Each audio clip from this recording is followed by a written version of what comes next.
درپیش جو کوئی مسئلہ پوچھ لیں حاضر ہوں ہم ان کی بارگاہ۔ الحمدللہ رب العالمین والصلاة والسلام علی سید المرسلین اما بعد فاعوذ باللہ من الشیطان الرجیم بسم اللہ الرحمن الرحیم الصلاة والسلام علیک یا رسول اللہ وعلی آلک واصحابک یا حبیب اللہ الصلاة والسلام علیک یا نبی اللہ وعلی آلک واصحابک یا نور اللہ۔ مدنی چینل کے ناظرین، پروگرام دارالافتاء اہل سنت میں آپ کو خوش آمدید کہتے ہیں، مرحبا کہتے ہیں۔ اللہ پاک ہم سب کو علم نافع عطا فرمائے اور جو کچھ ہم سیکھیں سمجھیں، مولا کائنات مجھے آپ کو اس پر عمل پیرا ہونے کی توفیق عطا فرمائے۔ ابتداً درود پاک کی فضیلت ہمارے پیارے نبی صلی اللہ علیہ وآلہ وسلم کا فرمان عظمت عالی شان ہے، ان اول الناس بی یوم القیامہ اکثرہم علیہ صلاۃ، قیامت کے دن میرے قریب ترین وہ ہوگا جو مجھ پر کثرت سے درود پڑھتا ہوگا۔ صلو علی الحبیب صلی اللہ تعالی علی محمد صلی اللہ علیہ وآلہ وسلم، صلاۃ و سلام علیک یا سیدی یا رسول اللہ۔ آج کے ہمارے مہمان مفتی حسان صاحب ہیں، حضرت آپ کو خوش آمدید کہتے ہیں۔ جزاک اللہ۔ کیسے مزاج گرامی آپ؟ الحمدللہ رب العالمین۔ ماشاءاللہ۔ بڑھتے ہیں ہم اپنے ویڈیو سوالات کی طرف، دیکھتے ہیں ناظرین کیا پوچھیں۔ میرا نام محمد صدیق اتاری ہے۔ مفتی صاحب سے میرا یہ سوال ہے کہ بعض مسجدوں میں صفوں میں فوم لگا ہوا ہوتا ہے، تو اس صورت میں سجدہ ادا ہو جائے گا؟ ایک تو قالین ہے اور قالین کے نیچے باقاعدہ ایک فوم۔ جی، بسم اللہ الرحمن الرحیم۔ دیکھیں، سجدے کی جو حقیقت ہے وہ یہ ہے پیشانی کا زمین پر لگنا، اور پیشانی زمین پر لگنے کا مطلب یہ ہے کہ زمین کی سختی اسے محسوس ہو اور اب دبانے سے مزید وہ نہ دبے۔ تو جب آپ ایسے قالین کے اوپر کہ جس کے نیچے فوم لگا ہوا ہے اس پہ سجدہ کرتے ہیں اور وہ ایسا فوم ہے کہ آپ دبائیں تو دبتا ہی چلا جائے گا، دبتا ہی چلا جائے گا، اور ایسا نہیں ہوگا کہ اس کی سختی زمین کی آپ کو محسوس ہو سکے۔ تو پھر چونکہ یہاں پر سجدے کی شرط نہیں پائی گئی، سجدہ ہوا نہیں، تو اس وجہ سے سجدہ بھی نہیں ہوگا، اور سجدہ نہیں ہوگا تو پھر آپ کی نماز بھی نہیں ہوگی۔ لیکن اگر قالین ایسا ہے یا فوم ہی اس کے ساتھ لگا ہوا ہے لیکن موٹا ہے اور دبانے سے دب جاتا ہے، جیسے بعض قالین ہوتے ہیں دباتے ہیں دب جاتے ہیں، سجدہ ہو جاتا ہے، یعنی زمین جیسی سختی اس پہ محسوس ہو رہی ہوتی ہے، تو اس صورت میں سجدہ ہو جائے گا۔ سجدہ ہو گیا تو نماز بھی ہو جائے گی۔ تو اب دیکھ لیں کہ کس طرز کے ان کی مسجد کے اندر لگے ہوئے ہیں کہ دبانے سے پیشانی مزید دب نہیں رہی اور اندر جائے جا رہی ہے، تو پھر اس صورت میں ظاہر ہے کہ سجدہ نہیں ہوگا آپ کا۔ وہ جو خاص طور پر جس کے نیچے فوم ہوتے ہیں، تو ایک تو یہ کہ چلیں بھی تو اپنے پاؤں بھی اندر جا رہے ہوتے ہیں، یعنی ایسے بعض قالین موٹے ہوتے ہیں لیکن ان کے اندر وہ بھلے جتنے بھی موٹے ہیں لیکن سختی والا معاملہ اس میں بآسانی ادا ہو سکتا ہے۔ مثال کے طور پہ تختہ ہے نا، ٹھیک، اگر یہ زمین پہ بچھا ہوا ہے جی، تو اب اگر اس پہ کوئی سجدہ کرتا ہے تو سجدہ اس کا ہو جائے گا، ٹھیک ہے۔ اسی طرح اگر قالین ایسا موٹا ہے، سخت ہے، ایسا اتنا سخت تو نہیں ہوگا لیکن ایسا سخت ہے کہ جس کی وجہ سے زمین پر پیشانی اب کی اچھی طرح دب گئی، جم گئی، اب مزید دبانے کی حاجت نہیں پڑ رہی، تو اس صورت میں سجدہ آپ کا ادا ہو جائے گا۔ اچھا، یہ چلے آپ نے تخت کی بات کی، تو زمین پہ اگر فوم یا اس طرح کے ہیں تو اسی طرح کا کوئی تختہ رکھ کے سجدہ کرے گا؟ بچھائے گا نہیں، کوئی ظاہر سی بات ہے، بہت ہی مشکل ہے مسجدوں کے اندر یہ چیزیں بچھائی جائیں، لیکن اگر کوئی بچھا کے کرتا ہے تو کوئی مسئلہ نہیں ہے۔ یہ استقرار اس کو مل جائے، یہ ٹھہر جائے پورا۔ بالکل ٹھیک ہے، ہونا کیا چاہیے؟ یہ فوم بھی بچھانے چاہیے کہ صرف قالین پر اکتفا دیکھیے، کریں؟ قالین ہی بچھانے چاہیے۔ فوم یہ بڑی آزمائش، بالخصوص جو باہر ملکوں کے اندر چند ایک مقام پر نماز پڑھنے کے لیے گئے تو بڑی آزمائش آ جاتی ہے اس میں، یعنی اس میں زمین کی سختی محسوس ہو، یہ ہو ہی نہیں سکتا، دبتا ہی رہتا ہے سر اس کے اندر۔ تو اس لیے کوشش یہی کرنی چاہیے کہ سمپل قالین ہو۔ ہماری مسجدوں میں عمومی طور پہ ایسے ہی لگے ہوئے ہوتے ہیں، کارپیٹ بچھا ہوا ہوگا یا قالین بچھے ہوئے ہوں گے تو ایسے ہوتے ہیں کہ اس میں آسانی کے ساتھ پیشانی جم جاتی ہے، تو ایسے قالین آپ بچھائیں۔ اب اس کے نیچے موٹا موٹا فوم لگا دیتے ہیں تو یہ درست طریقہ کار نہیں ہے۔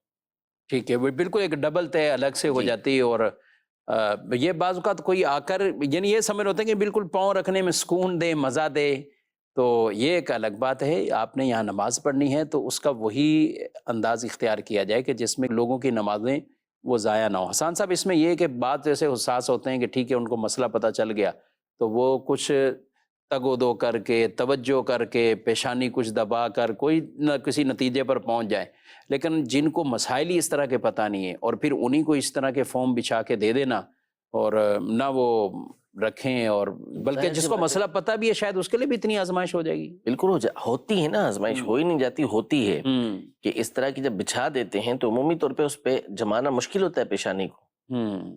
چلیں کچھ SMS بھی شامل کرتے ہیں کہ عورتیں سجدے میں ناک اور پیشانی، کیا ان کو بھی یہ دونوں کو جمانے کا ہی حکم ہے؟ کیا حکم ہے؟ بالکل، ان کے لیے بھی سجدے کا جو طریقہ کار ہے اس میں پیشانی اور ناک کا استثناء نہیں ہے. وہ تو مرد کے لیے ہوتا ہے کہ وہ اس نے انگلیاں موڑ کے قبلہ رو کرنی ہے. ایک انگلی جو ہے وہ موڑ کے کرنا قبلہ رو، یہ فرض ہے. اور اکثر انگلیاں تین جیسے دونوں پاؤں کی یہ قبلہ رو کرنا واجب ہے، اور ساری کی ساری انگلیاں موڑ کے قبلہ رو ہونا یہ سنت ہے. ٹھیک. تو یہ مردوں کے لیے ہے. لیکن عورتوں کے لیے تو حکم یہ ہے کہ انہوں نے اپنے پاؤں کو ایک سائڈ پر نکال لینا ہے، چاہے سیدھی طرف نکالیں، چاہے الٹی طرف نکالیں، پیچھے کی طرف نکالیں، ان کو اس کی اجازت ہوتی ہے. ٹھیک. تو ان کے لیے ایسا پاؤں کے حوالے سے ایسا نہیں ہے، لیکن پیشانی اور ناک انہوں نے بھی جمانی ہے. ناک کی ہڈی جو ہوتی ہے اس کو انہوں نے جمانا ہے. ٹھیک ہے. کیا عورتیں بیوٹی پارلر کا کام کر سکتی؟ دیکھیں، بیوٹی پارلر کے اندر جو کام ہیں وہ مختلف نوعیت کے ہوتے ہیں.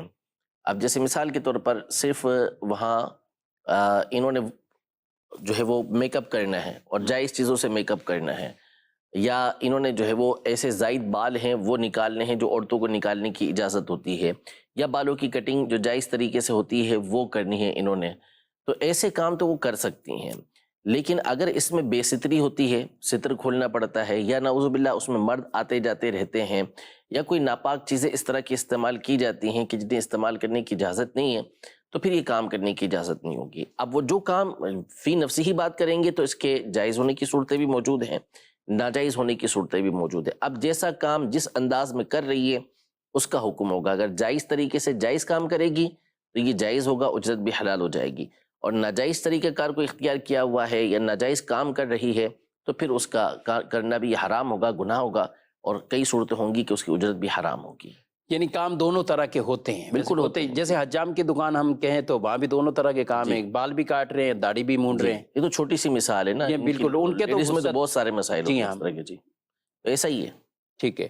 یعنی عورتوں کے ہی اگر سر کے بال ہیں یا دیگر آئی برو ہے، کئی اور چیزیں ایسی ہیں کہ جس میں وہ ناجائز حدوں میں داخل ہوئی. بالکل داخل ہوتی ہیں. وہی کہ دیکھیں کام 20 ہیں، جو کام کر رہے ہیں اس کے بارے میں رہنمائی لے لیں کہ یہ کام ہم نے اپنے پارلر کے اندر کرنے ہیں اور اس انداز میں کرنے ہیں، تو پھر اس کے بارے میں بتا دیا جائے گا کہ یہ کرنا جائز اور یہ کرنا ناجائز ہے. ٹھیک ہے. خواتین کا نقلی جو پلکیں ہیں اس کے لگانے کا کیا؟ یہ لگا سکتی ہیں جبکہ یہ کسی ناجائز چیز کی بنی ہوئی نہ ہو. جیسے مثال کے طور پہ خنزیر کے بالوں کی مثال کے طور پہ بنی ہوئی ہیں تو اسے نہیں لگا سکتی. اپنے ہی کسی انسان کے بالوں کی بنی ہوئی ہیں تو وہ نہیں لگا سکتی. باقی ایسے نقلی پلکیں لگاتی ہیں تو ٹھیک، اس میں حرج نہیں ہے، وہ لگا سکتی ہیں. ٹھیک ہے. جی دارالفتہ میں میرا یہ سوال ہے کہ شارک مچھلی کھا سکتے ہیں؟ اس کے حوالے سے تھوڑا تفصیل سے بتائیں کہ کون سی مچھلی جائز ہے، کون سی نہیں ہے. اس میں بہت سی قسم آ جاتی ہے، تو یہ تھوڑا رہنمائی فرما دے، بڑی آپ کی مہربانی ہوگی.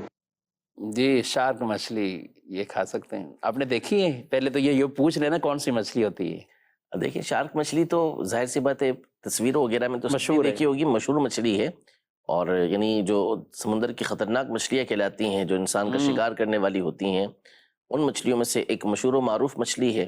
انسانی شکار کرنے؟ بالکل انسان، یعنی انسان مچھلی کا شکار کرتے ہو، یہ مچھلی انسان کو بھی شکار کر لیتی؟ یعنی شارک مچھلی تو مشہور و معروف ہے. اس کا تو جو کانٹا ہوتا ہے نگلا وہ بہت بڑا ہوتا ہے، اور اس کی تو مثالیں موجود ہیں، اس کے اوپر تو محاورے موجود ہیں. تو بہرحال یہ ہے مچھلی. تو اگر کوئی اس کو شکار کرنے میں کامیاب ہو جاتا ہے، جال میں اس کے پھنس گئی ہے، اور مختلف قسم کی ہوتی ہیں، چھوٹی بڑی بہت ساری ہوتی ہیں، تو اگر وہ اس کے جال کے اندر پھنس گئی ہے تو یہ ہے مچھلی، اس کا کھانا جائز ہے، اسے کھا سکتے ہیں، اس میں حرج نہیں ہے. سمندر کے جانوروں میں ہر وہ مچھلی کہ جو خود سے نہ مری ہو، طبعی طور پہ مر کے الٹی نہ تیر گئی ہو، وہ اس کے علاوہ ساری کی ساری مچھلیاں حلال ہیں. وہ مچھلی ہوگی اور خود مری نہ ہو اور مر کے الٹی نہ تیری ہو، ٹھیک، جس کو طافی کہا جاتا ہے، تو یہ مچھلی جائز نہیں ہے. باقی اس کے علاوہ جتنی بھی مچھلیاں ہیں سمندر کی وہ ساری کی ساری حلال ہیں، وہ کھا سکتے ہیں. ٹھیک ہے. اور جھینگا؟ جھینگے کے بارے میں اختلاف ہے. اس کی اختلاف کی بھی بنیادی وجہ یہی ہے کہ جن علماء کے نزدیک یہ مچھلی ہے ان کے نزدیک اس کا کھانا جائز ہے، اور جن علماء کے نزدیک یہ مچھلی نہیں ہے، وہ کہتے ہیں یہ الگ سے کوئی جانور ہے، تو وہ منع کرتے ہیں. امام اہل سنت رحمۃ اللہ تعالی کا موقف یہ ہے کہ اسے کھانا جائز ہے، اس سے بچنا بہتر ہے کہ جو جھینگے ہیں اس کو نہ کھایا جائے، یہ بہتر ہے. لیکن اگر کوئی کھاتا ہے تو اس کا کھانا یہ جائز ہے. کوئی شخص اپنی اگر اہلیہ کو، وائف کو یہ کہتا ہے کہ اگر آپ نے یہ کام کیا تو میں تمہیں طلاق دے دوں گا، کیا اس طرح کہنے سے بھی ہو جائے گی طلاق؟ جو لفظ ہیں اس کی بنیاد پر تو نہیں ہوگی جب تک وہ دے گا نہیں، ٹھیک ہے. باقی اس طرح کے الفاظ استعمال کرنے نہیں چاہیے، کیونکہ بعض لوگوں کی عادت ہوتی ہے کہ بات بات پر یہ الفاظ استعمال کر رہے ہوتے ہیں، کبھی دھمکی دیتے دوں ابھی دوں، یا دے دوں گا، یہ کر دوں گا، وہ کر دوں گا. تو جس کی یہ عادت ہوتی ہے نا تو پھر اس بول کے بھی پھر دیتا ہے۔ بول بھی دیتا ہے. یہ بکثرت ہوتا ہے کہ جو اس طرح کا عادی ہوتا ہے اس کے منہ سے پھر نکل جاتا ہے. تو اس لیے یہ جو اسٹیپ ہے طلاق کا وہ بالکل آخری ہے، اس کو اپنی زبان پر لانا ہی نہیں چاہیے. جیسے ایک بات ہم عمومی طور پہ ہمارے فتاویٰ کے اندر بھی یہ سوال آتا ہے کہ میں نے غصے کے اندر طلاق دی ہے، جی ہاں بالکل. تو ہم یہ کہتے ہیں کہ بھی طلاق ہوتی ہی غصے کی حالت میں. یہ بات ہے واقعے کے اعتبار سے ٹھیک. کہ طلاق جو ہوتی ہے وہ غصے کی حالت میں ہوتی ہے، لیکن اگر حقیقت کے اعتبار سے دیکھا جائے نا تو طلاق جو شریعت نے مقرر کی ہے وہ سمجھداری اور غصہ جب نہ ہو اس وقت کے لیے مقرر کی ہے کہ دونوں میاں بیوی آپس میں کوئی صورت بناؤ کی نہیں بن رہی، ایک دوسرے کی طرف سے حکم پنچایت بھی چلی گئی، پنچ چلے گئے دونوں طرف سے، اور باقاعدہ میٹنگ بھی ہو گئی، سب کچھ ہو گیا، اس کے بعد بھی کوئی فیصلہ نہیں ہو پا رہا، تو اب شریعت مطہرہ نے ان کو جدا ہونے کا حکم دیا ہے کہ اب یہاں شریعت اجازت دیتی ہے. پھر اس کا طریقہ کار شریعت نے مقرر کیا کہ کس طریقے سے ایک طلاق دینی ہے اس نے، تاکہ پھر رجوع کی کوئی صورت اس کے لیے باقی رہ سکے. تو حقیقت یہ ہے کہ اگرچہ کہ طلاق دی طلاق غصے کی حالت میں دی جاتی ہے، اور غصے عام غصہ جو ہوتا ہے اس کے اندر طلاق ہو بھی جاتی ہے، عمومی طور پہ جو غصہ ہوتا ہے اس میں طلاق ہو ہی جاتی ہے، لیکن شریعت مطہرہ نے یہ رکھی ہے نکاح کی گرہ کو اٹھانے کے لیے، وہ رشتہ جو مقرر ہوا تھا اس کو ختم کرنے کے لیے شریعت مطہرہ نے اس کو رکھا ہے. لہذا جب یہ اسٹیپ اٹھانا ہو تو پھر آپ پورے ہوش و حواس میں ہوں، اس وقت آپ اس چیز کا فیصلہ کریں. لیکن اس کا مطلب یہ نہیں کہ اگر آپ غصے کی حالت میں طلاق دیں گے تو ہوگی نہیں، ہو پھر بھی جائے گی. ہو پھر بھی جائے گی. اور اس طرح کے جی. کئی واقعات وہ ہمارے سامنے بھی ہے، مشاہدہ بھی ہے.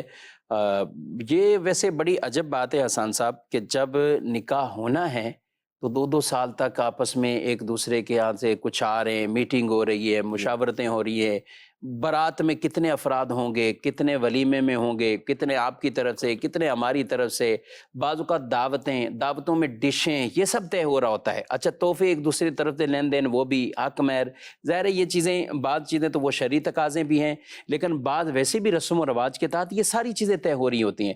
لیکن طلاق کا یہ بالکل لڑکے نے اس کو ایسے ہی سمجھ لیا، شوہر نے، اور بیٹھے بیٹھے خود ہی فیصلہ کر لیا. اس کی بڑی وجہ تو دیکھیں علم دین سے دوری ہے، کہ علم ہی نہیں ہے کہ ہم نے کرنا کیا ہے. ایک تو ایک دوسرے کے حقوق بھی نہیں جانتے، سیکھتے بھی نہیں ہیں کہ اس کے اوپر عمل کر سکیں. دوسرا جو مقصد طلاق تھا اس کو بھی پیش نظر نہیں رکھتے. ٹھیک. دیکھیں ہم کئی مرتبہ اس بات کو بیان کر چکے ہیں کہ جو شوہر ہے بالخصوص، ویسے تو ظاہر سے بیوی کی بھی ذمہ داریاں ہیں، لیکن شوہر کی بالخصوص اس حوالے سے جو ذمہ داری ہے وہ اپنے آپ کے اوپر قابو رکھنا ہے کہ شریعت مطہرہ نے اس کے ہاتھ میں جو یہ نظام دیا ہے، نکاح کی گرہ جو اس کے ہاتھ کے اندر دی ہے، اس کی بنیادی وجہ علماء نے یہ بیان کی ہے کہ وہ بردبار ہوتا ہے، وہ سمجھدار ہوتا ہے، وہ عورت کے مقابلے میں جلد بازی کرنے والا نہیں ہوتا، فیصلہ سمجھ کر کرتا ہے.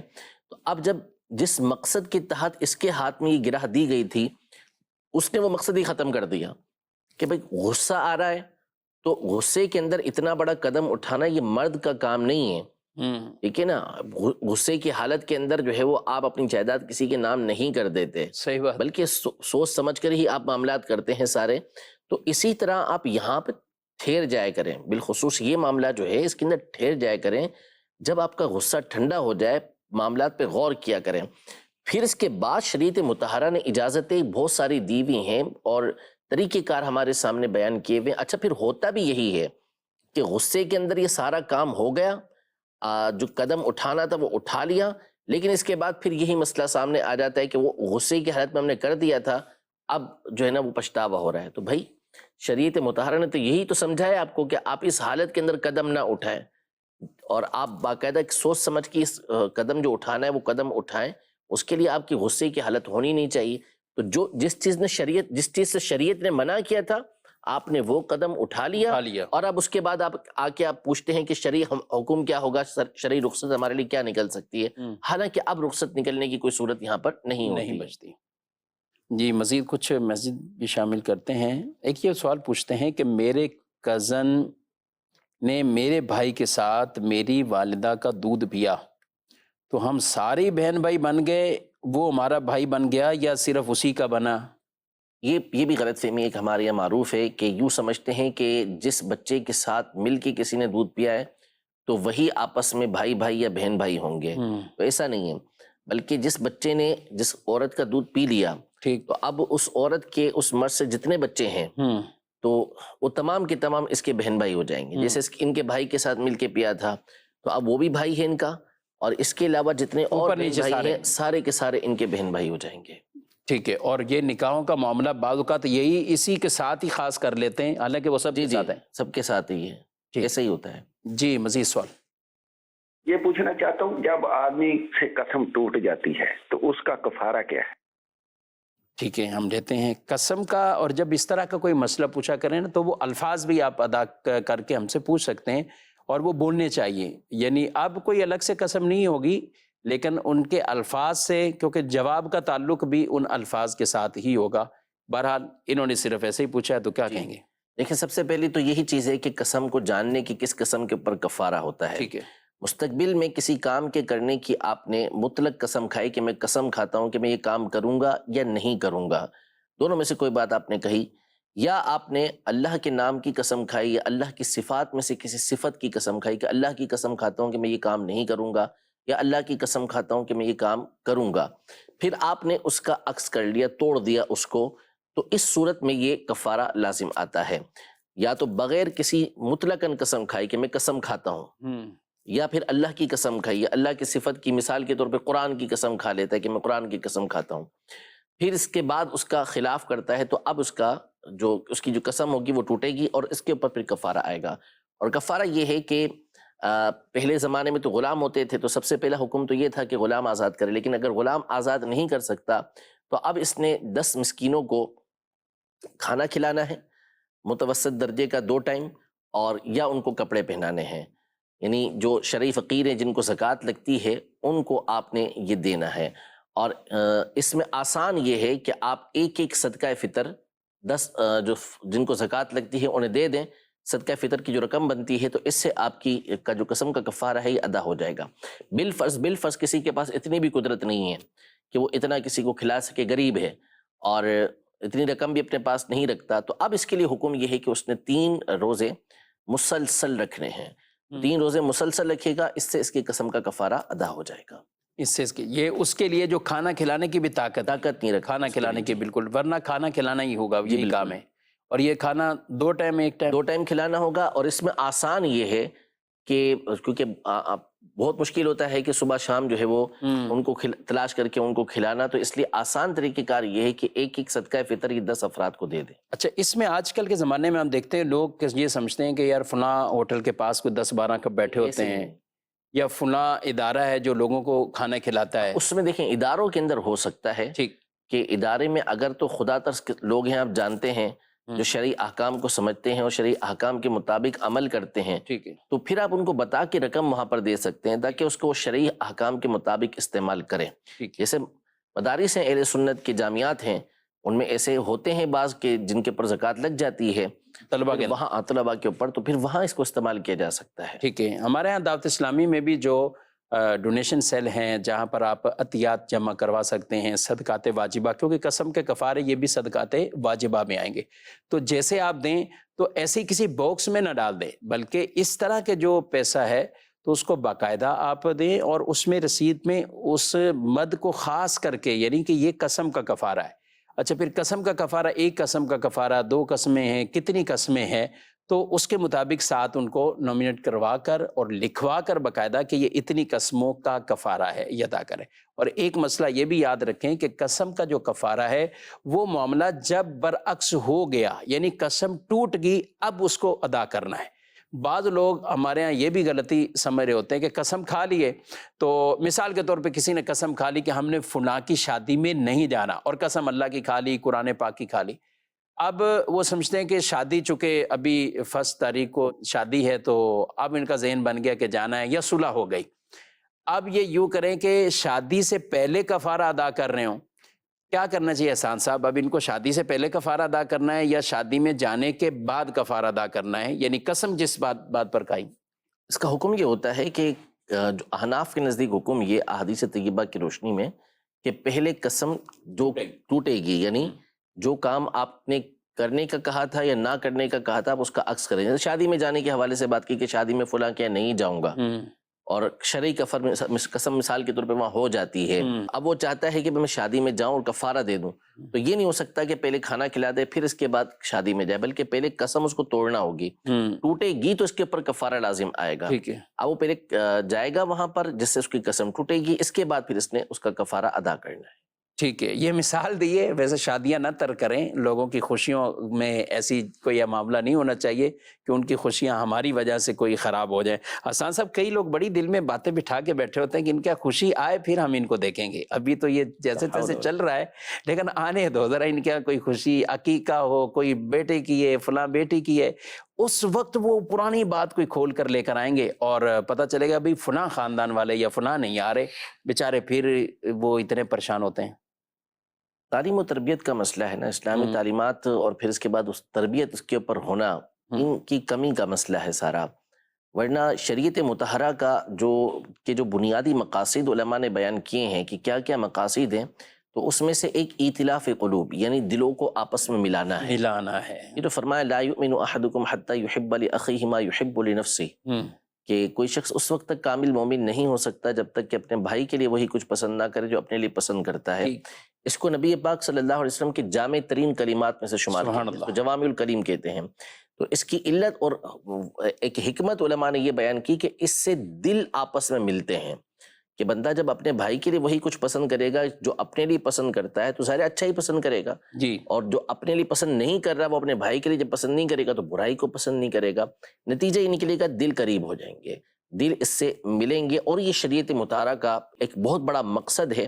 اور نبی پاک صلی اللہ تعالیٰ علیہ وآلہ وسلم کی بعثت کے حوالے سے جو اللہ پاک نے ایک نعمت بیان کی کہ وَاذْكُرُوا نِعْمَةَ اللَّهِ عَلَيْكُمْ إِذْ كُنْتُمْ أَعْدَاءً فَأَلَّفَ بَيْنَ قُلُوبِكُمْ فَأَصْبَحْتُمْ بِنِعْمَتِهِ إِخْوَانًا. تو اس وقت اللہ کی نعمت کو اپنے اوپر یاد کرو کہ جب تم آپس میں سخت دشمن تھے، پھر اللہ نے تمہارے دلوں کو آپس میں ملا دیا اور تم آپس میں بھائی بھائی بن گئے. اللہ نے اپنی نعمت اس بات کو قرار دیا کہ دل آپس میں مل گئے، آپس میں یہ بھائی ہو گئے. تو یہ ایک بہت بڑی نعمت ہوتی ہے، اللہ پاک کا انعام ہوتا ہے کہ دل جو ہے وہ قریب ہو جائے.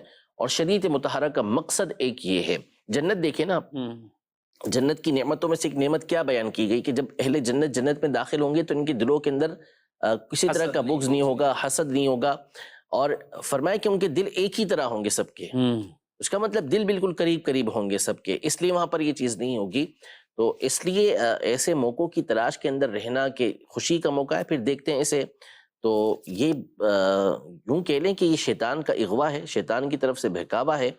ورنہ ہماری شریعت مطہرہ کی تعلیم و تربیت اس طرح کی نہیں ہے کہ ہم کسی کی خوشی کے اندر جو ہے وہ بنگ ملا دیں اور اس کی خوشی کو ہم جو ہے وہ خراب کر کے رکھ دیں.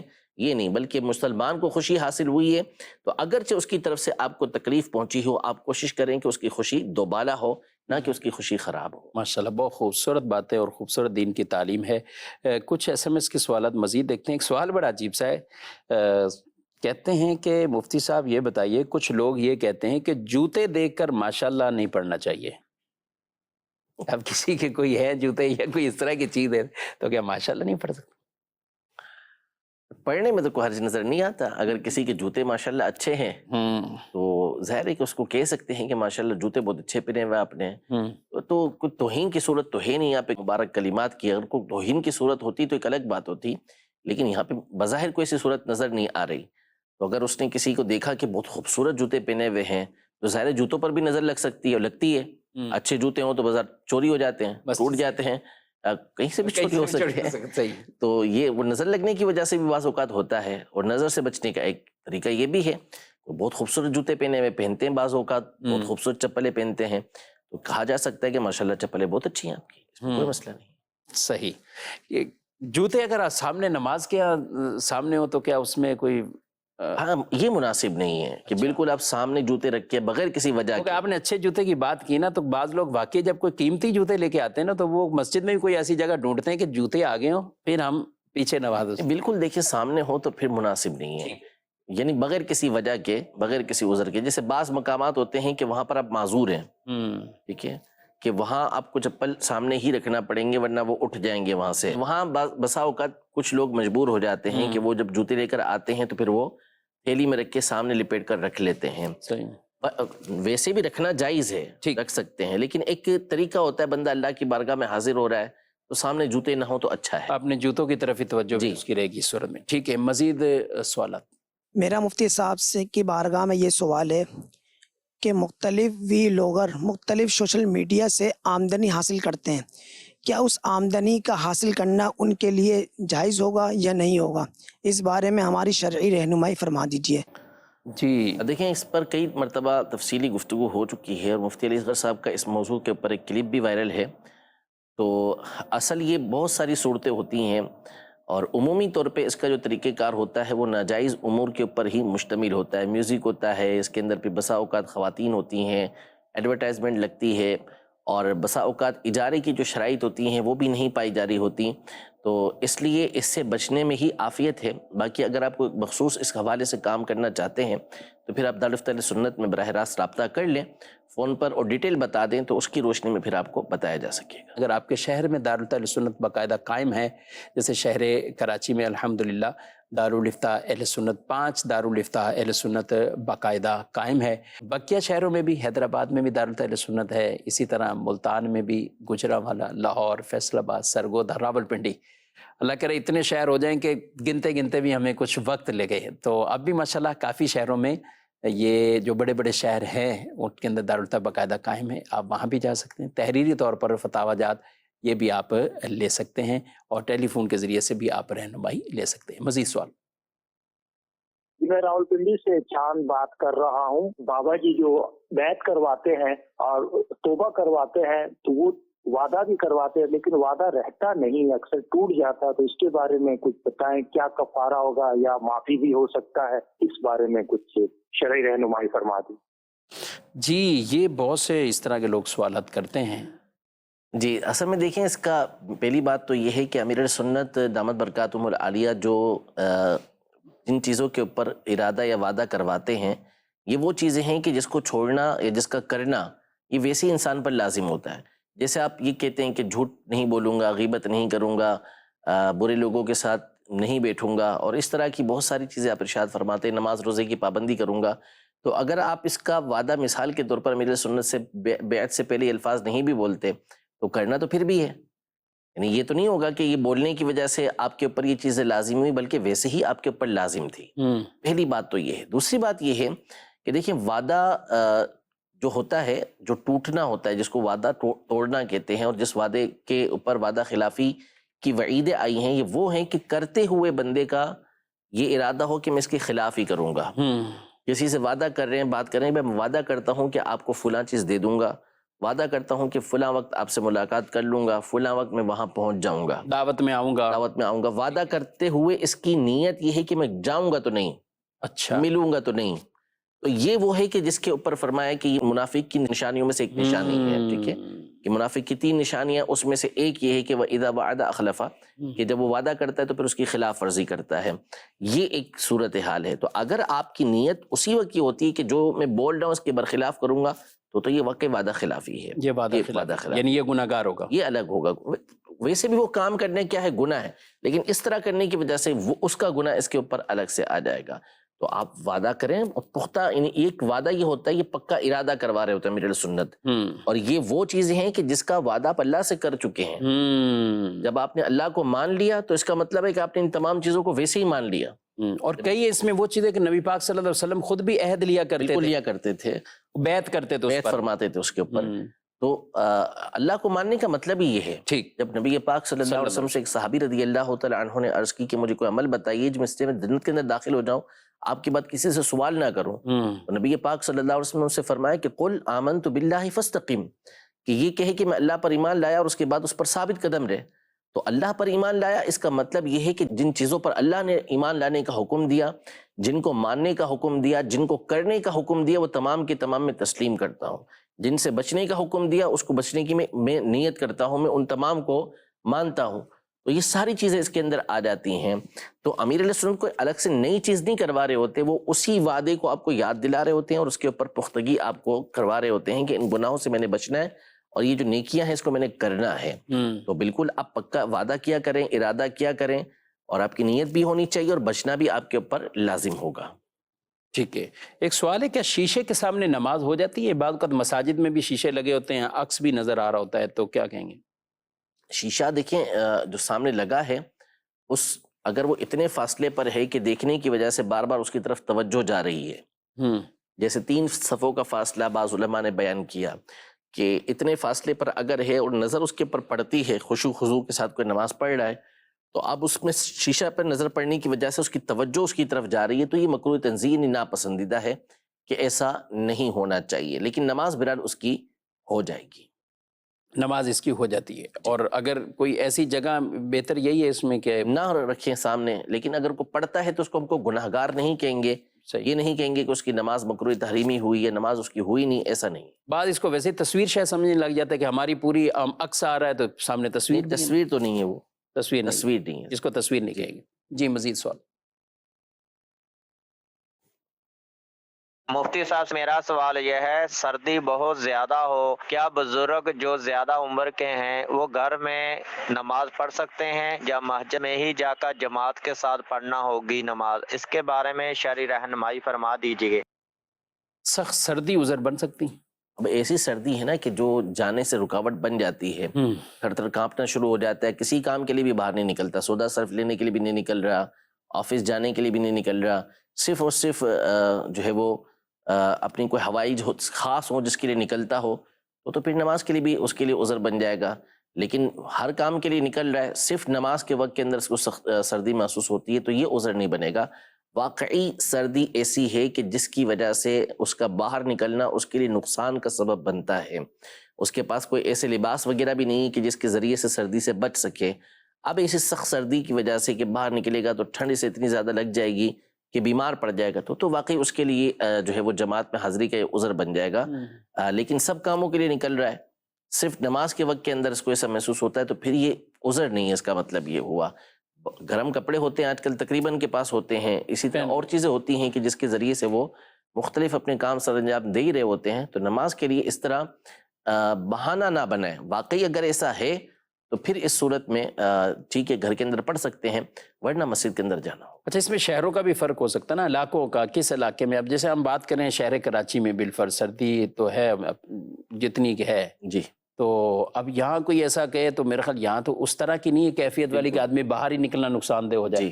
لیکن ایک وہ ایسا جو کوئی برفانی علاقے میں ہے تو وہاں اس کے پاس ایسے اسباب بھی نہیں یا کچھ ہے، تو پھر مختلف حکم. ظاہر سی بات ہے. اب ایسے مقامات جو ہوتے ہیں برفانی جیسے آپ کہہ رہے ہیں تو برف باری ہو رہی ہوگی، وہاں نکلنا واقعی مشکل ہو جاتا ہے، وہاں تو زندگی معطل ہو کے رہ جاتی ہے.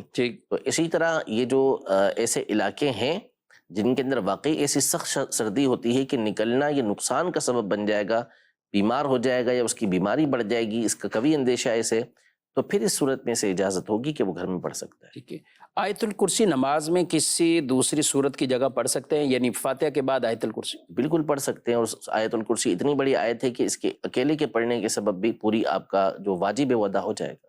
ٹھیک ہے. کہتے ہیں کہ آپ نے طلاق کے حوالے سے یہ بیان کیا ہے، اب اگر کوئی عورت خود ہی طلاق مانگ لے تو مرد کیا کرے؟ مرد کو سمجھنا چاہیے. دیکھیں عورت کی طرف سے آتی ہیں اس طرح کی باتیں، ٹھیک ہے، طرح طرح کی باتیں آئیں گی، لیکن اصل میں یہ چیز ہوتی ہی مرد کے ہاتھ میں ہے کہ اس نے گھر کو چلانا ہے، اس نے گھر کو نبھانا ہے. تو اب اگر اس نے مطالبہ کیا ہے تو آپ سمجھنے کی کوشش کریں، اسے سمجھانے کی کوشش کریں. یہ آخری اسٹیپ ہوتا ہے کہ گھر بنانے کی تمام تر کوششوں کے بعد کوئی صورت نہیں بنتی کہ گھر چلا سکیں، تو پھر جا کے شریعت مطہرہ اجازت دیتی ہے اور یہ بتاتی ہے کہ ٹھیک ہے کہ اب بندہ جو ہے وہ قدم اٹھا لے. اور اس کا بھی طریقہ یہ ہوتا ہے کہ ایک طلاق رجعی دے دے، تاکہ اگر احساس ہو جاتا ہے دونوں طرف سے تو آپس میں ملنے کی پھر راہ باقی رہے. ٹھیک ہے. ناظرین کرام، آپ نے پروگرام ملاحظہ کیا اور آپ کے کئی سوالات ہم نے شامل کیے ہیں. ظاہر ہے کئی ایسے مسائل بھی ہوتے ہیں اور کچھ ایسے معاملات ہر ایک کے ساتھ جداگانہ بھی ہوتے ہیں کہ کئی لوگ ہمیں اسکرین پر وہ چیزیں نہیں پوچھتے. آپ ایسے بھی سوالات کر سکتے ہیں. آپ ضروری نہیں کہ اپنا ہی نام لیں کہ میرے ساتھ یہ معاملہ ہے یا میں نے ایسا کیا ہے اور ویسے بھی جو چیزیں جن کا گناہوں سے تعلق ہوتا ہے تو اس میں تو اپنا نام لینا ہی نہیں چاہیے. کئی لوگ یوں کہہ کر بھی بعض اوقات پوچھ رہے ہوتے ہیں کہ میں نے نماز قضا کی ہے, میں نے فجر کی نماز قضا کی, اب اس کو ہمیں کس ٹائم ادا کرنا ہے. تو اس ایسے سوالات کے اندر اپنی ان چیزوں کا اظہار کرنا ہی نہیں چاہیے. چلے میں نے سوال تو کر لیا, کیا کہتے ہیں آپ لوگ اس طرح کے, کسی کو فجر کی رہ جاتی ہے تو آ کے سوال یہی کرتے ہیں میرے سے فجر کی رہ گئی ہے, ابھی ظہر میں پڑھ لوں, تو کیا کرنا چاہیے انہوں؟ نہیں تو گناہ ہوگا. آپ بلا عذر شرعی کسی کے سامنے اپنا کوئی بھی گناہ بیان نہیں کر سکتے. حدیث پاک کے اندر فرمایا کہ میری امت کے تمام افراد کو معاف کیا جائے گا سوائے مجاہرین کے. مجاہرین سے مراد جو ہے جو اپنے گناہوں کا کھلے عام اعلان کرتے ہو. تو گناہ کا اس طرح اظہار کرنے کی اجازت نہیں ہے. اچھا, تو یہ فجر کس ٹائم پڑھ سکتے ہیں؟ ظہر میں پڑھ سکتے ہیں؟ دیکھیں اگر تو فجر نکل گئی ہے تو اول تو اگر ان کی غلطی کی وجہ سے نکلی ہے تو اس پہ توبہ بھی کرنا ہوگی. پھر جتنا جلدی ممکن ہو اس کی قضا کریں. جیسے ہی سورج طلوع ہوا اس کے بعد 20 منٹ گزر گئے تو ضحوہ کبریٰ سے پہلے جس کو ہمارے عام طور پہ زوال کا وقت کہتے ہیں اس سے پہلے ادا کر لیں, ورنہ بہرحال ظہر کے وقت میں بھی اسے ادا کر سکتے ہیں. جی ناظرین کرام, پروگرام ملاحظہ کیا, اپنا فیڈ بیک بھی ضرور دیجیے گا, اور انشاءاللہ آئندہ ایک نئے موضوع کے ساتھ اور نئے عزم کے ساتھ پھر دارالہدایٰ اہل سنت کا یہ سلسلہ لے کر ہم حاضر ہوں گے. آپ سے اجازت چاہتے ہیں. ہادی و رہنما ہمارے علماء ہو کبھی درپیش جو کوئی مسئلہ پوچھ لیں, حاضر ہوں ہم ان کی بارگاہ.